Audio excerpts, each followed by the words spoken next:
Weekly Spear News Review. Kalipunan ng mga balitang napapanahon at dapat malaman ng bayan. Ihahatid ng buong puwersa ng 9ID Spear News. Sa headlines: modus ng CTG sa pangre-recruit isiniwalat ng kanilang mga dating kasapi. Dating tambakan ng mga sirang parte ng sasakyan, ginawang gulayan. Ilang uniforme ng mga sundalo ibinahagi sa reservist kasabay sa pagbisita ng tinaguriang Miss ROTC ng Luzon. Spear Troopers to the rescue sa bumababang supply ng dugo sa BMC. Bloodletting activity isinagawa.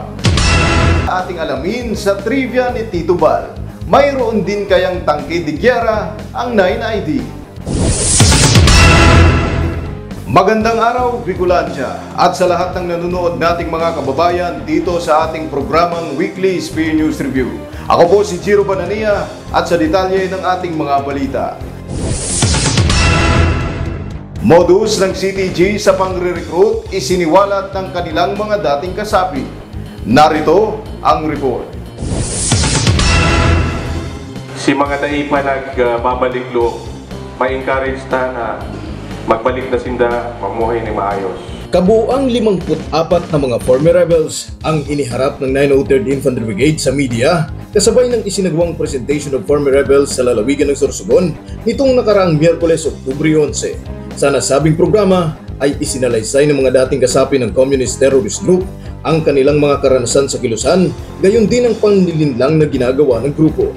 Diba na po yung pamamalakad noon ay sa ngayon ng mga leader sa mga nakatataas ng taas. Kaya kami mga mandirigma, nakikita din yung tama at saka mali. Kaya kami nagbalik loob sa gobyerno para malinis namin ang akala namin, para sa pagbagong buhay namin dahil mga bata pa kami. Ayon kay Brigadier General Adwin Almase, ang pagsuko ng nasabing bilang ay resulta ng walang humpay na kampanya ng Philippine Army kontra terorismo sa tulong ng mga lokal na pamahalaan, maging ng publiko, gayon din ang mga benepisyong kanilang makukuha mula sa gobyerno.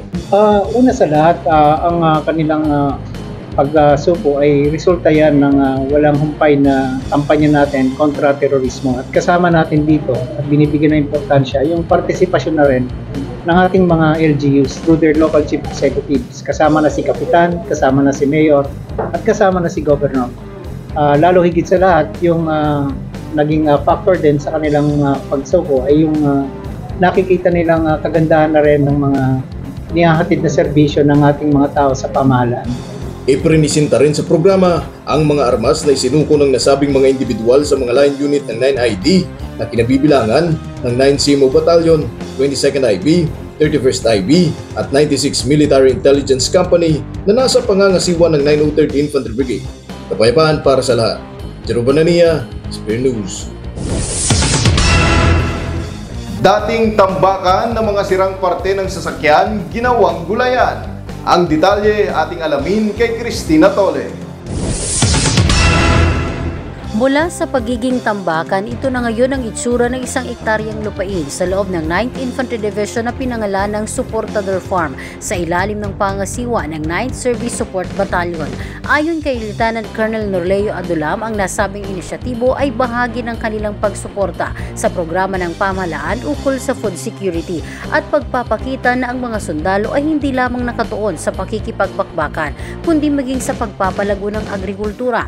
Dati pa meron na akong proyekto nung nasa G4 ako na magkaroon ng food security. Ito yung unang-unang layunin kung bakit nagkaroon tayo ng Supportador Farm, upang magkaroon tayo ng sapat na gulay na hindi na tayo bibili sa labas. Sa kasalukuyan ay nakapagtanim na ang mga sundalo sa lugar ng mga gulay na mula sa Department of Agriculture tulad na lamang ng sitaw, pechay, kamote, gabi, talong, saluyot, alugbati, malunggay, ampalaya, kulitis, opo, kamuting kahoy, kangkong, gayon din ang sili, kalamansi, pinya, tanglad, kamatis, mais, mani at kakao. Pinatutunayan lamang ng ating mga sundalo na sila hindi lamang katuwang ng pamahalaan sa peace and security, kundi maging sa food security.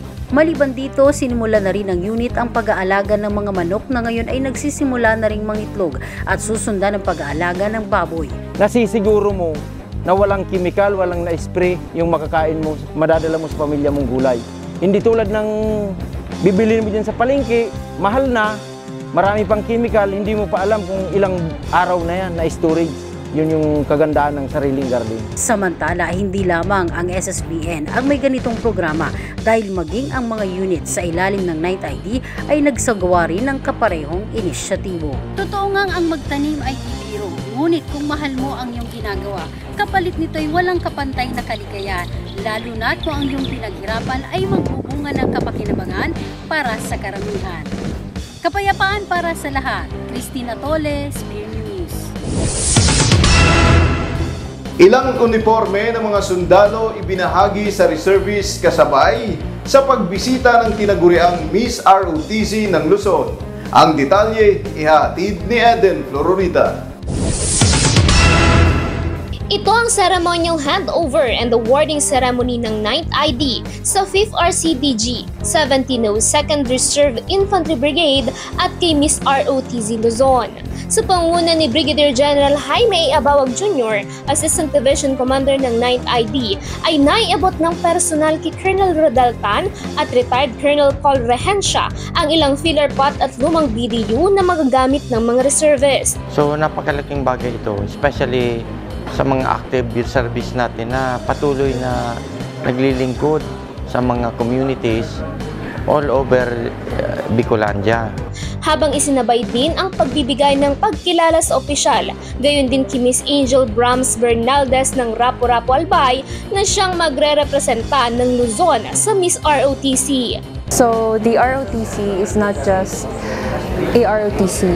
I think na depending on our situation, lalo na yung mga nangyayari sa Israel, sa West Philippine Sea and other countries, I believe na mandatory ROTC should be dapat mapatupad kasi reservist talaga yung parang nakakatulong sa country para ma-protect yung or like ma-help yung nation, ma-strengthen yung national defense.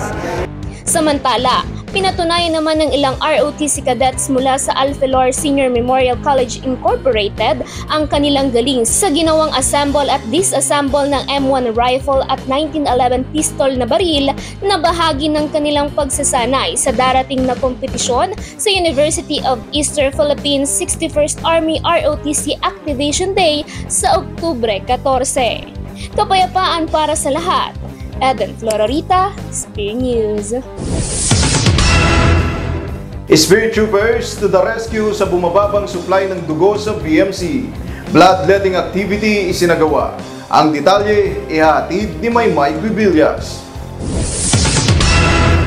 Sa ngayon po kasi medyo bumaba yung stock natin. Kaya nga po na humingi ako ng tulong dun sa mga coordinator ko dito. Mabilis kasi yung transition ng dugo natin. Once na nag-holiday lang tayo ng ilang araw or isang 1 week, mabilis yun naman kasi yung ibang hospital na kinukuhanan din tayo sa Bicol Medical Center, sila rin, doon din sila kumukuha. Ito ang kinumpirma ni Miss Maria Charity de los Reyes sa Spear News Review sa isinagawang bloodletting activity ng 9th ID nitong nakaraang araw ng Miyerkules, ika-11 ng Oktubre. Sa kasalukuyan, marami aniyang pasyente ang nangangailangan ng dugo hindi lamang sa Bicol Medical Center, kundi maging sa iba pang mga pagamutan na sa kanila rin kumukuha. Itong dugo na kinukuha natin sa mga soldier natin is napupunta po siya sa Bicol Medical Center na nakakatulong po ito sa mga pasyente natin, lalo na yung walang mga donation sa mga nila, at least natutulungan din yung mga soldier. Binigyan din naman ng pamunuan ng Camp Elias Angeles Station Hospital ng 9th ID na ang blood donation ay bahagi na ng moral and social responsibility ng mga sundalo para makatulong sa publiko. Actually, it is a social and moral responsibility for them to give back to others, to share part of ourselves to others.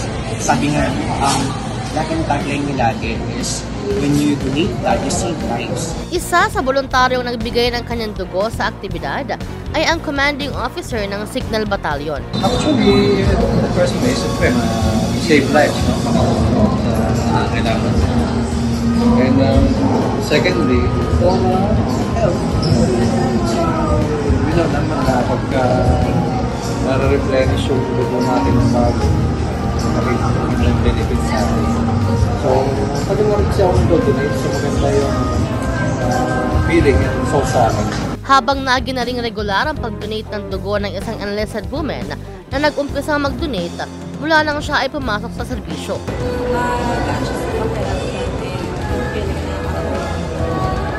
Sa pagtatapos ng nasabing programa ay nakalikom ang BMC ng kabuang 60 bag o 28,350cc na dugo. Ating pagkatatandaan na hindi natin kailangan ng uniforme upang tawaging bayani.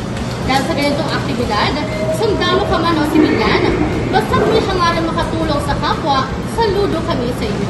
Kapayapaan para sa lahat. May Pamillas, Spear News. At sa ibang balita ating alamin sa trivia ni Tito Bal, mayroon din kayang tangke de gyera ang 9ID. Trivia ni Tito Bal! Alam nyo ba kung anong sasakyan ito? Ito lang naman ang tangke de gyera ng Philippine Army sa ilalim ng pangangasiwa ng Armor Pambato Division. Sir, ano ang pangunahing equipment ninyo na nagagamit sa labanan? Kadalasan, nagagamit sa labanan ang ating mga B-150 Commandos, Simba Fighting Vehicles, at ang APC, ERCWS.